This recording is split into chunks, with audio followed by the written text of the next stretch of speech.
तो कल बच्चे हमने वेबसाइट्स के बारे में पढ़ा था, ठीक है ना। 2 टाइप्स की होती हैं, डायनेमिक, स्टैटिक। स्टैटिक का कंटेंट होता है वो चेंज नहीं होता ऑटोमेटिकली, डायनेमिक का अपडेट होता रहता है टाइम टू टाइम, ठीक है ना। डिफरेंस भी पढ़ा था कल। डिफरेंस तक तब आप वो कनेक्शन टूट गया था ना, पढ़ लिया था ना वेबसाइट्स के डिफरेंसेस। हाँ जी बच्चे, यस सर। पढ़ लिया था, ठीक है। चलो एक बार थोड़ा सा डिस्कस कर लेते हैं। जो हमारी स्टैटिक होती है ना, उनका वो तो अपने को पता है कि कंटेंट्स हैं वो हमेशा फिक्स रहते हैं, चेंज नहीं होते। ये टाइम टू टाइम चेंज हो जाते हैं, ठीक है ना। लेकिन अब देखा जाए तो जो स्टैटिक वेबसाइट होती है उनके जो पेजेस होते हैं ना, अगर आप उनको ओपन करते हैं विद वेब ब्राउजर तो उनकी जो प्रोसेसिंग स्पीड है ना वो एकदम से ओपन हो जाते हैं, ठीक है ना। जो डायनेमिक है वो टाइम लेते हैं, क्यों? क्योंकि उनकी जो रिक्वेस्ट है सर्वर के पास जाती है। स्टैटिक में सर्वर वाला कोई फंडा नहीं होता, ठीक है ना। तो वो क्या होता है, इंडिपेंडेंट होता है, आपके कंप्यूटर पे होता है, जैसे आप उसको क्लिक करते हो तो वो एकदम से ओपन हो जाता है। बट डायनेमिक में पहले रिक्वेस्ट सर्वर के पास जाती है, उसके पास का वो कंटेंट है या नहीं है, तो उसके अकॉर्डिंग ही जो पेज है वो अपलोड होएगा हमारे वेब ब्राउजर में, ठीक है ना। तो इसकी स्पीड क्या हो जाती है, स्लो हो जाती है as compare to static websites, ठीक है ना। और जो स्टैटिक वेबसाइट होती है इसका कोई डाटाबेस नहीं होता। जैसे आप लोगों ने HTML या CSS के थ्रू अपना जो फोर्थ सेम वगैरह में सिलेबस था उसमें किया होगा, वेबसाइट बनाई होगी, तो वहाँ पर आपने देखा होगा कि आपके पास कोई डाटाबेस नहीं था, ठीक है ना। किया था ना, काम किया था ना HTML पे। हाँ जी बच्चे। हाँ जी। हाँ, तो वहाँ पर आपने कोई सर्वर नहीं बनाया था, डाटाबेस सर्वर नहीं बनाया था। तो आप हाँ जैसे जी। हाँ जी। जैसे आपने फॉर्म बनाया, फॉर्म फिल किया, फिर नेक्स्ट टाइम आप देखोगे वो तो सारी एंट्री वहाँ से मतलब इरेज हो जाती थी। हर बार आपको एंट्री डालनी पड़ती थी, क्योंकि जो हाँ आप जी, हाँ जी। एंट्री डालते थे फॉर्म के अंदर, उसके लिए हमारे पास कोई स्टोरेज के लिए डाटाबेस नहीं था, क्योंकि जो स्टैटिक वेबसाइट होती है वो डाटाबेस को सपोर्ट ही नहीं करती, ठीक है ना। तो स्टैटिक डाटा आपकी वेबसाइट्स में डिफ़िकल्ट होता है, क्योंकि आपको टाइम टू टाइम करना पड़ता है, हर पेज को हर बार टाइम उसको अपलोड करना पड़ता है, उसमें चेंजेस करने पड़ते हैं। इसमें ऑटोमेटिकली प्रोसेस होता है with the help of server, ठीक है। जो भी आपकी वेबसाइट स्टैटिक होती है, आपको याद होगा, या तो हम उनको एक्सटेंशन .htm देते हैं या .html देते हैं, ठीक है ना। अभी जैसे हम PHP पे काम करेंगे तो उसकी एक्सटेंशन .php होगी, ठीक है ना। या फिर आप ASP पे काम कर रहे हैं तो .asp .jsp, डिपेंड करता है कि आपने कौन सा प्लेटफॉर्म यूज़ किया है, तो उसके अकॉर्डिंग उसकी एक्सटेंशन यूज़ की जाती है, ठीक है ना। तो HTML यूज होती है हमारी स्टैटिक में, PHP जावास्क्रिप्ट ये हमारी यूज होती हैं डायनेमिक में। नेक्स्ट है कि जो हम सर्वर की बात करते हैं, तो आपकी बुक में वैम्प नाम का सर्वर डाला हुआ है, ठीक है ना। बट हम वैम्प का यूज़ नहीं करते, ठीक है। ये माइक्रोसॉफ्ट का है तो ये फ्री नहीं है, ठीक है ना। हम उसके लिए जैम्प यूज़ कर सकते हैं। कल भी मैंने उसमें आपके चैट बॉक्स में नाम लिखा था कि डाउनलोड जैम्प सर्वर XAMPP, ठीक है ना। मैं आज भी बता दूंगा आपको उसकी डिटेल। तो वो हमने डाउनलोड करना है, वो फ्री है, हम उसको यूज़ कर सकते हैं, ठीक है ना। तो हम वैम्प पे नहीं जैम पे काम करेंगे। सेम प्रोसेस होता है, जैसे जैम काम करता है वैसे ही वैम्प काम करता है। बट ये क्या है, माइक्रोसॉफ्ट वालों का है, और वो जैम्प है वो डिफरेंट है, वो उसके लिए आपको पे नहीं करना पड़ेगा, वो फ्री होता है। अब मान लेते हैं कि आपने जैम्प नाम का सर्वर इंस्टॉल किया हुआ है, कोई PHP का पेज आपने डेवलप कर लिया है, ठीक है ना, स्क्रिप्ट आपने लिखी है, तो उसको एग्जीक्यूट कैसे कराते हैं? HTML वाली जो वेब पेज होते हैं उसको हम एग्जीक्यूट कैसे कराते हैं? फॉर एग्जांपल बताओ। ब्राउजर पे हाँ जी सीधा हो बेटा। जाता है। हाँ, ब्राउजर पे ही हाँ हो जाता है ब्राउजर वो। के थ्रू होता है ना। तो जब आपने उसमें नोट पैड में लिखते हैं उसको, सेम प्रोसेस है, इसमें भी आपने नोट पैड में ओपन करना है, लिखना है, ठीक है ना। फिर उसको सेव करते हैं, वो सारा प्रोसेस मैं आपको करके दिखा दूंगा। तो लेकिन उसको हम डायरेक्ट एक्सेस नहीं कर सकते वेब ब्राउज़र के थ्रू, क्योंकि कल हमने डिस्कस किया था, हमने लोकल होस्ट का यूज़ करना है, ठीक है ना। अगर आपका लोकल होस्ट है तो लोकल होस्ट यूज़ होएगा, या आपका रिमोट सर्वर है तो रिमोट सर्वर की हेल्प से एग्जीक्यूट होएगा, ठीक है ना। आप gmail.com लिखते हो ना, तो हमारी रिक्वेस्ट उसके सर्वर पे जाती है, वहाँ से हमें कंटेंट मिलता है। बट हम बात कर रहे हैं लोकल होस्ट की, यानी कि लोकल सर्वर की, तो उसके लिए लोकल होस्ट वर्ड ही यूज होता है, ठीक है ना। इसका क्या मतलब है कि local host slash index dot P H P, index dot P H P का कोई पेज बना हुआ है, जब अगर आपने उसको अपने कंप्यूटर पे एग्जीक्यूट करवाना है तो ये लिखना पड़ेगा, ठीक है ना। ये मत लिखो H T T P colon slash, आप डायरेक्ट क्या लिख दो, लोकल होस्ट स्लैश उस फाइल का नाम जिसको आप एग्जीक्यूट कराना चाहते हो, ठीक है ना। ठीक है ना बच्चे, समझ में आ रहा है ना यस सर। कि इसमें जो आपकी डायनेमिक वेबसाइट बनती है, पीएचपी में स्क्रिप्ट लिखी जाती है, वेब पेजेस बनाए जाते हैं, इसमें और एचटीएमएल में डिफरेंस ये है, हमें इसको एग्जीक्यूट कराने के लिए हमेशा एक सर्वर की ज़रूरत पड़ती है। तो सर्वर में भी लोकल होस्ट भी हो सकता है वो आपका, और रिमोट भी होता है, तो हमने उसका पाथ प्रोवाइड करना है, ठीक है ना। तो लोकल होस्ट कीवर्ड यूज होता है अगर हमारा सर्वर और क्लाइंट सेम पीसी पे है, ठीक है ना। और स्लैश, अगर आप स्लैश नहीं डालोगे, फॉर एग्जांपल आपने सिर्फ लोकल होस्ट लिखा, तो जितने पीएचपी की फाइल आपने बनाई है तो वो सारी शो हो जाएंगी, ठीक है ना। जैसे यहाँ तो इंडेक्स डॉट पी लिख दिया, मान लो आपके पास 10 फाइल है, तो 10 की 10 फाइल यहाँ पर डिस्प्ले हो जाएंगी नीचे। तो भी जिस पर आपने एग्जीक्यूट कराना है उस पर सिंपल माउस से क्लिक करो तो उसका आउटपुट आपको दिखाई देगा। अगर आपने नेम ही पास कर दिया, जैसे यहाँ पर इंडेक्स डॉट पी है या टेस्ट वन डॉट पी है, तो वो डायरेक्ट उसी फाइल को ही एग्जीक्यूट करेगा उस फोल्डर से, ठीक है ना। अगर हम यस नहीं सर। लिखते तो क्या फ़र्क है, सारी फाइलें हमें शो हो जाएंगी। मान लो 10 फाइल आपने पीएचपी की बनाई है तो 10 की 10 शो हो जाएंगी। बट यहाँ पर हमने नाम स्पेसिफाई कर दिया इंडेक्स डॉट पी या test one dot P something, कुछ भी हो सकता है ना। तो वो आपको एग्जीक्यूट करा के दे देंगे। अब पॉइंट आता है कि आपने पीएचपी का कोड वेब पेज में कैसे एम्बेड करना है, ठीक है ना। यानी कि हम जो पीएचपी का कोड है वो डायरेक्टली कैसे लिख सकते हैं, या हमें एचटीएमएल की हेल्प लेनी पड़ती है, ठीक है ना। चाहो तो आप सिंपल एचटीएमएल पीएचपी का कोड अलग भी एग्जीक्यूट करा सकते हो, और उसको हम एचटीएमएल के कोड में भी एम्बेड करा सकते हैं, ठीक है ना। तो इसके मेथड है लिखने के अलग अलग, जैसे डिफ़ॉल्ट सिंटैक्स है। ये देखो आप एग्जांपल ही देखो, डिफ़ॉल्ट सिंटैक्स में देखो, ये आपने पढ़ा होगा एचटीएमएल, यहाँ से यहाँ तक क्या है, हमारा जो कोड है वो एचटीएमएल टैग के अंदर है, ठीक है ना बच्चे, जैसे आपने एचटीएमएल में लिखे था, ये हेड हो गया, यस सर। उसमें आपने टाइटल डाल दिया कि हमारा ये पे, आगे बॉडी टैग आ गया, बॉडी टैग में आपने एक मैसेज डिस्प्ले करा दिया, वेलकम टू पीएचपी प्रोग्रामिंग। अब यहाँ तक तो सिंपल है कि ये जो कोड हम लिख रहे हैं ये पीएचपी का है, अगर आप इसको नहीं भी लिखते तो भी पीएचपी का कोड एग्जीक्यूट हो जाता है, ठीक है ना। जो मेन हमारा कोड है वो पीएचपी की स्टेटमेंट कहाँ से शुरू होती है, एंगल ब्रैकेट, उसके बाद क्वेश्चन मार्क पीएचपी। अगर नेक्स्ट लाइन में क्या लिखा है इसने, इको, जैसे आप सी या सी प्लस प्लस में प्रिंट का यूज करते हो ना, कोई मैसेज को प्रिंट कराने के लिए, ठीक है ना, लिखते हैं ना प्रिंट, आपने उसमें ब्रैकेट में डबल इन्वर्टर कोमा में लिख दिया हेलो, लिख दिया फॉर एग्जांपल, तो जैसे हम सी का प्रोग्राम एग्जीक्यूट कराते हैं तो वो हेलो प्रिंट हो जाता है, ठीक है ना। तो प्रिंट या सॉरी प्रिंट एफ यूज होता है जैसे, है ना।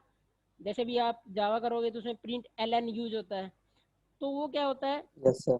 मैसेज को प्रिंट कराने के लिए, यानी कि जो आपने वहाँ पर पास कर दिया है वो आपका आउटपुट आ जाएगा, है ना।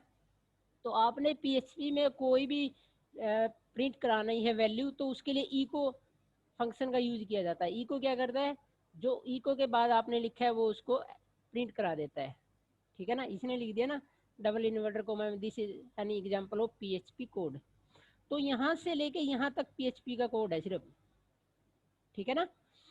अगर हम हमारे पास कोई लोकल सर्वर नहीं है या रिमोट सर्वर नहीं है, तो क्या होता है, जो वेब ब्राउजर है ना वो सिर्फ इसको एग्जीक्यूट कराएगा यहाँ से लेके यहाँ तक, और फिर यहाँ से लेके यहाँ तक इसको छोड़ देगा एज इट इज, तो ये सिंपल प्रिंट हो जाएगा एज जैसे लिखा हुआ है, ठीक है ना। एचटीएमएल में आपका आपने देखा होगा H1 टैग कभी शो नहीं होता ना, सिर्फ उसका इफेक्ट आता है आपके वेब पेज पे, याद है ना। Yes sir. जो टैग यूज करते हैं उनका इफेक्ट आता है आपके पेज पे, तो लेकिन इसका वाला जो यहाँ पर आपने लिखा है PHP एंगल ब्रैकेट और ये क्वेश्चन मार्क, तो वेब ब्राउजर को नहीं पता ये कौन से टैग हैं, क्योंकि ये HTML के टैग नहीं है ना, ये CSS का पार्ट है। तो इसकी एग्जीक्यूशन के लिए सर्वर चाहिए, ठीक है ना।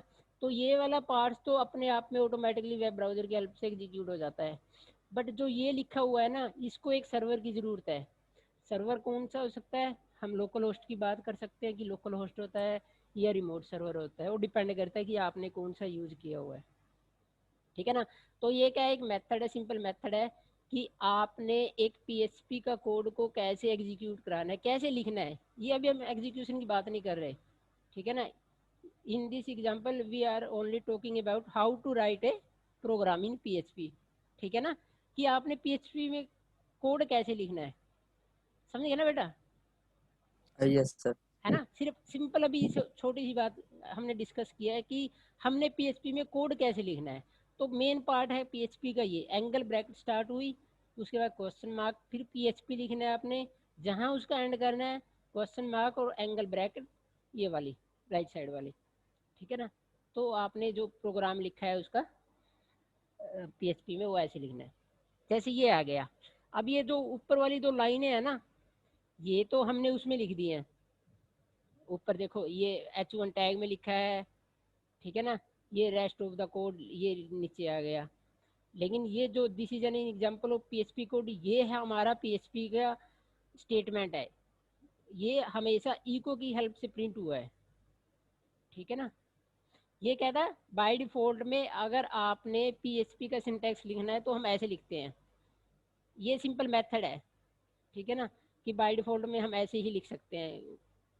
आगे कुछ और मेथड भी हैं जो हम यूज कर सकते हैं, जैसे इसने सोर्ट टैग का यूज किया है, ठीक है ना। इसमें क्या है, देखो यहाँ पर PHP नहीं लिखा है इसने, इसने क्या यूज किया है, एंगल ब्रैकेट और क्वेश्चन मार्क, ठीक है ना। तो ये क्या इक्विवेलेंट है इसके, यानी कि हम जो बाय डिफॉल्ट में सिंटैक्स यूज करते हैं PHP, क्योंकि जो आपका लोकल होस्ट या जो भी रिमोट सर्वर है उसको पता है कि जो ये सिंटैक्स लिखा गया है ये PHP में है, लेकिन अगर हम यहाँ पर मेंशन कर देते हैं तो वो बेटर है एक सर्वर को बताना कि हम PHP का कोड यूज कर रहे हैं, ठीक है ना।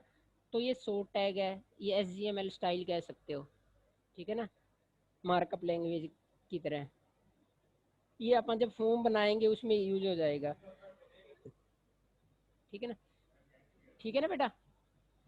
ये हम Yes, method sir. Method discuss कर रहे हैं कि हम PHP में कोडिंग कैसे कर सकते हैं। तो पहले बाय डिफॉल्ट का सिंटैक्स है उसमें आपको PHP मेंशन करना है, शॉर्ट मेथड है उसमें आप PHP ना लिखो तो भी उसकी एग्जीक्यूशन हो जाती है। आगे स्क्रिप्ट टाइप, यानी कि हम यहाँ मेंशन कर रहे हैं कि हम जो लैंग्वेज यूज कर रहे हैं स्क्रिप्ट लैंग्वेज वो PHP है, ठीक है ना। इसने क्या लिखा है, script language is equal to PHP। आगे उसने एक मैसेज प्रिंट करा दिया with the help of echo function, और उसके बाद स्क्रिप्ट को बंद कर दिया। तो ये भी एक मेथड है कि हमने हमारे जो लोकल सर्वर है उसको ये बताया है with the help of this sentence कि वी आर यूजिंग PHP, ठीक है ना।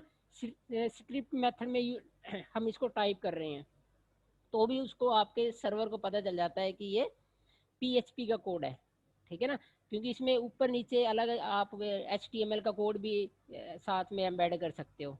बट जब आपकी मतलब कि प्रोसेसिंग यहाँ आएगी तो उसको पता चलेगा कि इसमें PHP स्क्रिप्ट लैंग्वेज का यूज़ किया गया है, और उसमें एक स्टेटमेंट पास की गई है with the help of echo function की, वो एक वैल्यू प्रिंट कराना चाहता है।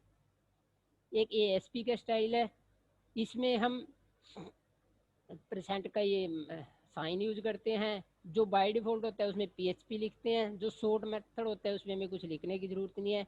जो स्क्रिप्ट मेथड है उसमें आपको बताना पड़ेगा कि ये PHP है, ठीक है ना। 4 मेथड है, ये आ जाता है क्वेश्चन उसमें आपके पे एग्जाम में कि हम किन किन वे में डिफाइन कर सकते हैं PHP में कोड को कैसे लिख सकते हैं, ठीक है ना। शॉर्ट क्वेश्चन होते हैं ना जो, Yes, sir. Hello, Yes, sir. समझे ना जी मेरी बात, सर। कि आपके पास कितने मेथड है PHP में कोडिंग के, तो 4 है वो, ठीक है ना। सिंपल है बाय डिफॉल्ट वाला जहाँ पर आप PHP लिखते हो, शॉर्ट वाला है जहाँ पर आप PHP नहीं लिखते तो भी चल जाता है। स्क्रिप्ट में आप बताते हो कि script language is equal to PHP है, और ASP स्टाइल मेथड में हम आपका सिंपल ये % का साइन यूज करते हैं।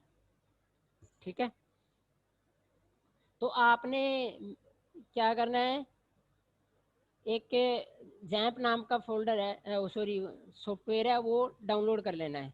मैं चैट में लिख रहा हूँ उसका नाम, ठीक है ना।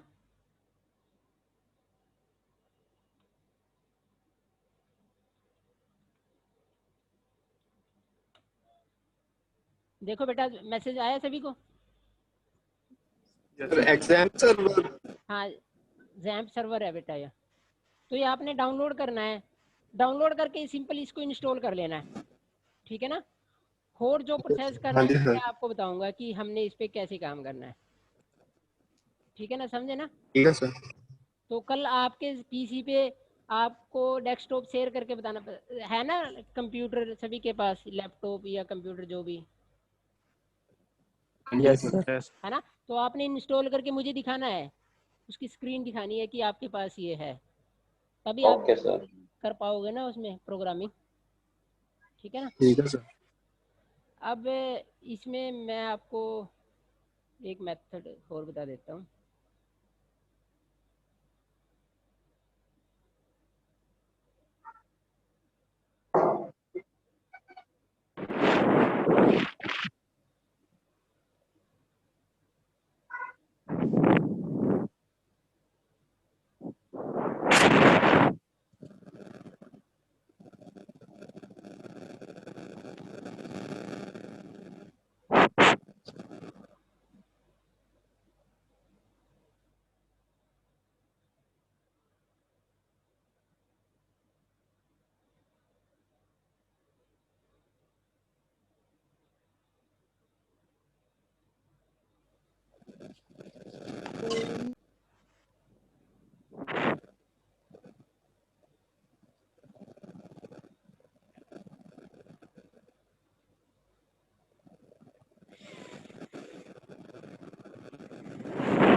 चलो अभी अपन थोड़ा बेसिक ये करते हैं, ताकि कल आप अपना जैम्प नाम का जो सर्वर है वो इंस्टॉल करोगे, तो मैं आपको वो एग्जीक्यूट करा के दिखाऊंगा, तो आप भी साथ में करते रहना वो वाला सेम प्रोसेस, ठीक है ना।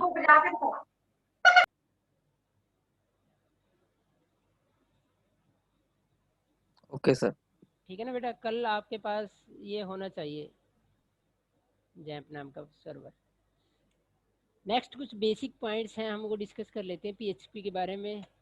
हालांकि आपने पढ़े हुआ होगा सारा कुछ, जैसे C या C++ में, ठीक है ना। ये हमने पढ़ लिया था कि PHP hyper text pre processor कह सकते हैं, पर्सनल होम पेज भी होता है कह सकते हैं, ठीक है ना। अब हम बात करते हैं टोकन की। टोकन क्या होता है, एक बेसिक कंपोनेंट है, कोई भी हम प्रोग्रामिंग यूज करते हैं उसमें होता है, ठीक है ना। इंडिविजुअल या इंडिपेंडेंट यूनिट बोलते हैं उसको। तो उसमें डिफरेंट पार्ट्स आ जाते हैं आपके, जैसे कीवर्ड है, आइडेंटिफायर है, कॉन्स्टेंट्स हैं, ऑपरेटर्स हैं, स्ट्रिंग है। तो ये क्या है, सारे टोकन है। यानी कि जब हम किसी भी प्रोग्राम को डिफाइन करते हैं तो उसमें डिफरेंट टाइप्स के आप वेरिएबल डिक्लेयर करते हो, है ना। तो उसमें आपके कीवर्ड भी आते हैं, आइडेंटिफायर भी आते हैं, कॉन्स्टेंट भी आते हैं, ऑपरेटर भी आते हैं, या आप स्ट्रिंग वैल्यू यूज कर रहे हो। तो ये क्या है, हर एक कंपोनेंट्स को हम टोकन्स कहते हैं, ठीक है ना, ये डिफाइन है, ठीक है ना। तो हर एक लैंग्वेज में कोई ना कोई टोकन यूज होता ही है। अब जैसे आप वेरिएबल यूज करोगे, तो वेरिएबल में आप कोई ना कोई आइडेंटिफाई करोगे ना, जैसे इंट a लिख दिया, ठीक है ना, या आपने कोई कांस्टेंट वैल्यू यूज कर ली, ठीक है ना, या ऑपरेटर यूज किए हैं, लॉजिकली यूज किए हैं, या जो भी ऑपरेटर यूज किए हैं, ठीक है ना। तो हर एक लैंग्वेज में प्रोग्रामिंग तभी होती है ना, आप वेरिएबल डिक्लेयर करते हो, उनकी वैल्यू पास करते हो, उनमें डिफरेंट टाइप्स के ऑपरेटर यूज किया जाता है। और हर एक लैंग्वेज में इनबिल्ट कीवर्ड होते हैं। फॉर एग्जांपल जैसे यहाँ पर लिखा हुआ है, जैसे आपने पहले देखा भी होगा, डू है, वाइल है, गो टू है, ग्लोबल है। तो ये कीवर्ड हमारे PHP के हैं। जैसे अभी हमने इको की बात की थी, इको क्या काम करता है, हाँ जी बेटा, प्रिंट ईगा, करता है। हाँ प्रिंट करता है प्रिंट ना, करता है। ठीक है ना। तो ये क्या है, कीवर्ड है, इनबिल्ट है, हमें इसका फंक्शन डिफाइन करने की जरूरत नहीं है, हम डायरेक्ट यूज कर सकते हैं। तो जैसे एंड है या एम्प्टी है, जैसे डाई होता है ना, जब आप सर्वर के साथ कनेक्टिविटी बनाते हैं तो आप डाई भी कर सकते हो, जो आपका कनेक्शन है उसको ब्रेक कर सकते हो, है ना। डू वाइल जैसे आप लोगों ने पढ़ा हुआ है। तो ये पीएचपी के कीवर्ड हैं, जैसे आपने सी सी प्लस प्लस में पढ़ा था, कुछ ये अलग हैं, ठीक है ना। तो वो डिपेंड करता है कि हमने इनको कौन कौन सा यूज करना है अपने प्रोग्राम के अंदर, ठीक है। आगे आ जाता है आपका आइडेंटिफायर। आइडेंटिफायर क्या है? एक वेरिएबल का नेम है, ठीक है ना, या फंक्शन का कह सकते हो, या कांस्टेंट, या आपने क्लास डिफाइन किया है, ठीक है ना। जैसे हम इसमें भी क्लास आता है, बट खास तौर पर जब आप प्रोग्रामिंग लैंग्वेज यूज करते हो ना, क्योंकि पीएचपी एक स्क्रिप्ट लैंग्वेज है, तो इनमें इस टाइप के फंक्शन वगैरह क्लास का यूज कम होता है, ठीक है ना। बट आपका जो सब्जेक्ट है, एक जैसे अभी जावा है, तो वहाँ पर क्लास का बहुत यूज होता है। तो जो उसका नाम होता है ना, वो उसका आइडेंटिफायर है, ठीक है ना। तो Yes. कोई भी नेम हम कैसे बनाते हैं, वो डिफाइन करते हैं, वो आपको पता ही है, ठीक है ना। किसी को स्पेशल करेक्टर यूज नहीं कर सकते। जैसे आप नेम दोगे ना, जैसे ए स्पेस बी नहीं दे सकते हम, ठीक है ना, इकट्ठा यूज करना पड़ेगा। ए बी लिख सकते हैं किसी वेरिएबल के नेम को, बट ए स्पेस बी नहीं लिख सकते। स्पेशल करेक्टर यूज नहीं कर सकते। फॉर एग्जांपल आप इको का नाम यूज नहीं कर सकते किसी वेरिएबल के लिए, ठीक है ना, क्योंकि वो इन बिल्ट है, उसका मीनिंग अलग है। जब आपका सर्वर उसको प्रोसेसिंग करेगा तो उसको वो एज ए फंक्शन यूज करेगा, ना कि वेरिएबल नेम, ठीक है ना। तो ये कुछ रूल हैं कि जब आपने आइडेंटिफाई करना है, उसको डिक्लेयर करना है, तो कैसे होते हैं। अपर केस या इस टाइप से कर सकते हो। हाँ, अंडरस्कोर का यूज कर सकते हो आप, ठीक है ना। 0 to 9 वैल्यू होती हैं, वो वैल्यूड होती हैं, वो आप यूज कर सकते हो। नेक्स्ट टोकन है हमारा वेरिएबल। तो वेरिएबल क्या है? एक नेम है गिवन टू स्टोरेज एरिया, ठीक है ना। यानी कि जो हम नाम देते हैं ना वेरिएबल को, उसके बेस पर ही डाटा बेस में जहाँ पर वो स्टोर होता है, उसको एक एरिया स्पेसिफाई किया जाता है, ठीक है ना। यानी कि वेरिएबल का नेम आइडेंटिफाई करता है हमारी वैल्यू को, और जब हम उसको एक्सेस करेंगे ना, जैसे आप इंट ए की वैल्यू को प्रिंट करा रहे हो, तो ए की वैल्यू क्या है, कहाँ डाटा में, डाटा बेस में या आपके लोकल स्टोरेज पे कहाँ पर स्टोर है, वो उसके वेरिएबल से फाइंड आउट किया जाएगा, ठीक है ना। फॉर एग्जाम्पल, हम अगर आपके क्लास का एग्जाम्पल है, तो जैसे आपकी क्लास में 2 शिवा हो सकते हैं, 2 अमनदीप हो सकते हैं, बट हम किससे आइडेंटिफाई करते हैं आपको? किससे करते हैं बेटा? आपके रोल नंबर से, है ना। तभी तो सभी बच्चों को यूनिक रोल नंबर असाइन किया जाता है, क्योंकि नेम तो कहीं ना कहीं मैच हो सकता है, ठीक है ना। तो Yes, sir. तो जब आप वेरिएबल डिक्लेयर करते हैं, तो हर एक वैल्यू को जो वेरिएबल नेम दिया जाता है वो यूनिक होता है। तो आपकी जब उस पर प्रोसेसिंग की जाए, एग्जीक्यूशन हो आपके प्रोग्राम का, तो उसके वेरिएबल की वैल्यू के नेम के अकॉर्डिंग हो, है ना। तो पीएचपी में हम डॉलर साइन का यूज करते हैं। जैसे डॉलर का साइन ए, तो क्या हुआ, वो एक वेरिएबल हो गया, ठीक है ना। हमेशा आपने जब भी वेरिएबल डिक्लेयर करना है, तो उसके साथ क्या यूज करना है? Dollar sign. Dollar Dollar. Sign बिना ये हम कोई भी वेरिएबल डिक्लेयर नहीं कर सकते पीएचपी के अंदर, ठीक है ना। ये उसकी फर्स्ट रिक्वायरमेंट है। जैसे इसने लिखा डॉलर नेम, ठीक है ना। तो ये क्या होगा, केस सेंसिटिव है। केस सेंसिटिव तो सभी को पता है ना। अगर आप स्मॉल में यूज़ करते हो या कैपिटल में, तो जब उसकी वैल्यू प्रिंट कराते हो या कहीं भी आप यूज़ करते हो, तो उसको आपने उसी सेम अल्फ़ाबेट में लिखना है। अगर वो कैपिटल है तो कैपिटल में, स्मॉल में है तो स्मॉल में, ठीक है ना। हाँ, नंबर नहीं हो सकता ये, अंडरस्कोर हो सकता है, कोई लेटर हो सकता है, कोई अल्फ़ाबेट हो सकता है, बट ये नंबर नहीं हो सकता है, ठीक है ना। A to Z हो सकते हैं, 0 to 9 एंड अंडरस्कोर, ठीक है ना। स्पेस कभी नहीं आता जब आपका वेरिएबल का नेम होएगा। ये मेथड है कि हम वैल्यू कैसे असाइन कर सकते हैं। ये देखो, डॉलर पाई इजिकल टू ये, तो अगर आप ई सर को, स्क्रीन पर तो शो नहीं हो रहा। क्या बेटा, शो नहीं हो रहा? नहीं। No, sir. स्क्रीन बिल्कुल शो नहीं हो रही? नहीं सर, पहले हो रही थी। वो आपके डेस्कटॉप की शो हो रही है।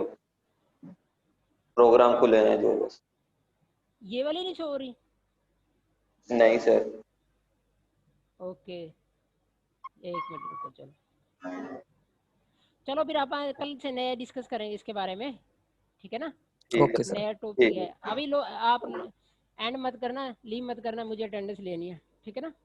Okay sir, okay. एक मिनट वेट करो बेटा।